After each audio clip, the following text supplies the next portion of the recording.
bago ako pumanaw sa ibabaw ng mundo, ang bangag na presidente ay dapat matanggal. Pwede ba natin tanggalin? Taong bayan! Yun ang pangarap ko, matanggal si Pangulong Marcos na siya ang nagpahirap sa ating bansang Pilipinas. Ang kasabwat niya nung sa Philippine National Police, si General Torre. Ay! General Torre! Direktahan tayo, hindi pwede tayo paligoy-ligoy. Alam niyo mga kaibigan, marami nagsubaybay sa akin na intelligence. Mayroong mga alam, sir, nagsusubaybay ako, sir. Pulis at saka sundalo yun. Sir, sige, gampanan nyo lang trabaho. Nagdi-deliver talaga ng tama ang gobyerno natin. E paano kung hindi katulad nito? Ay 1,000 years. Tayo ang pinakamahirap na bansa sa buong mundo. Okay, naalala ko pala si Pangulong Digong. Mayroon akong picture na nag-usap kami noong December. Ang ibinulong niya sa akin, kayo na ang pag-asa ng bayan. Dahil ang sinasabi niya, naramdaman niya na siguro maaari may intelligence pa sa loob na papunta talaga tayo sa kumunoy. Kaya kinakailangan mapalitan ang Pangulong Marcos. Sa pamamagitan ng taong bayan, kumilos tayo. Dahil ang ating presidente, alam naman natin na drug addict ang ating presidente. Wala sa katinuan. Wala sa katinuan. Alam niyo may mga addict, wala sa katinuan yan. Ang masakla pa ito, yung mga ikasiko dito, ano yun, ikasiko dito? Andres Bisaya. Tingnan nyo mga kababaihan o mga kalalakihan. Ang mga Andres Bisaya, pag sinabi ng babae, magluto ka, luto yan. Magsaing ka, saing pa rin. Maglaba ka. Pero sa totoo lang, nakaranas ako niya na. Ito ikwento ko sa inyo para maramdaman nyo ang ordinaryo lang ito na Andres Bisaya.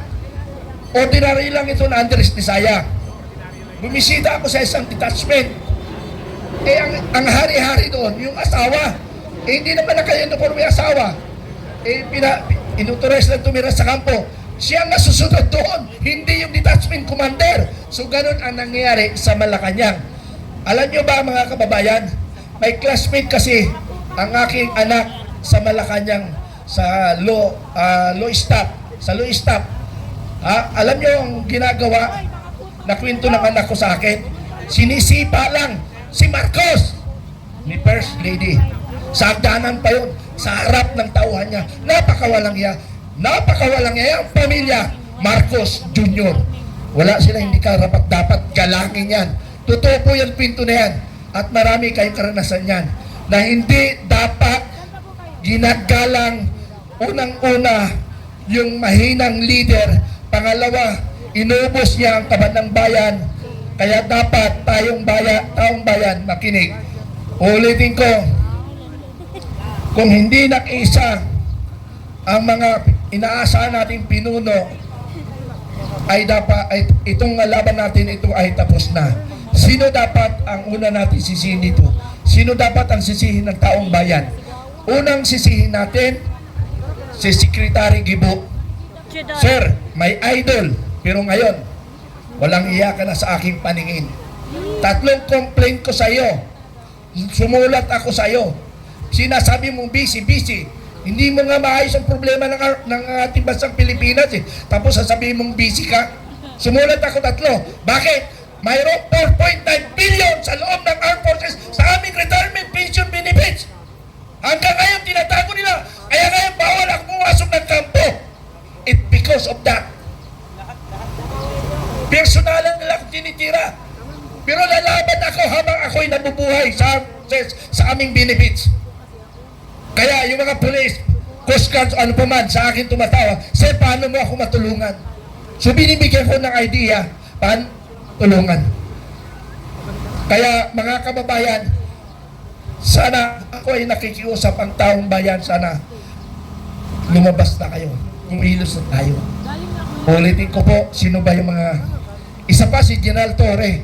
Talaga hindi ko makakalimutan si Torre. Di ba General Manager siya ng MMDA? Bakit hindi natin nakikita dito sa lansangan? Hoy, General Torre, nasaan ka ba? Ha? Nagwawalis? Dati nung PNP chief ka, siga mo. Nung CIDG chief ka, siga mo, gago. Ang tapang mo. Asan ka na? Wala ka ng bodyguard. Kaya sabi ko, palawagan ko sa armed forces at saka Philippine National Police, wala naman kayo nagagawa, manahimik kayo.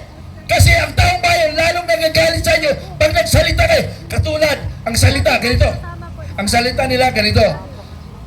Hindi naman expiration, punyeta. Bakit pinag-uusapan ba yung mga title?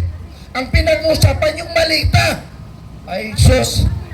Kaya nga nagsalita si I'm sorry, Colonel Trinidad, diretsaan lang ako. Huwag ka na magsalita na nakikiusap ako sa daang bayan na hindi dapat gamitin ng ex-parent.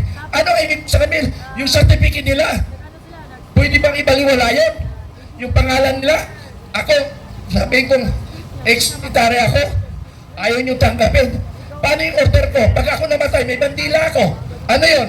Yung ex-parent, pag namatayan, may bandila. Tapos sasabihin nyo na, hindi pwede i-title, gagaw! Hindi pwede gano'n. Sabi ko nga sa inyo, para hindi kayo maputakti ng taong bayan, hindi kayo maputakti ng taong bayan, huwag na kayo magsalita. Kasi ang taong bayan nakatingin sa inyong lahat. Nakatingin po sa inyo. Sorry, General Browner, sir. Senior, alam nyo kasi mga general na po ngayon, contemporary sir kasi nakala ko 91. General Browner, sir, by June yata ang retirement mo. Welcome. Welcome ka. Welcome ba dito, General Browner? Hindi. Hindi. Sir, paano yan? Kailangan palaging nakatinted yung sasakyan mo. Pag lumabas ka, General Browner, sir, sorry, diretsa lang tayo, huwag na tayo paligoy-ligoy. General Torre, yung mga anyway, bahala na kayo kung anong niyong gawin sa buhay ko. Ang importante ay nailabas ko ang katotohanan na nangyayari sa ating bansa. Pwede ba isang palakpak? Kaya mga kababayan ko, Pilipino, ako ay humingi ng awa sa inyo na sana magising kayo sa katotohanan.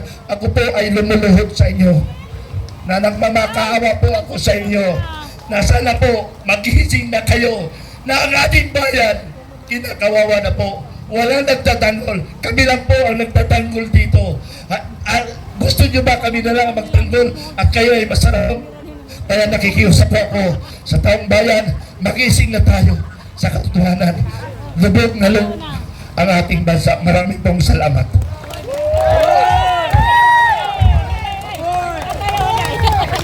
Okay, maraming salamat po, retired Colonel Metran.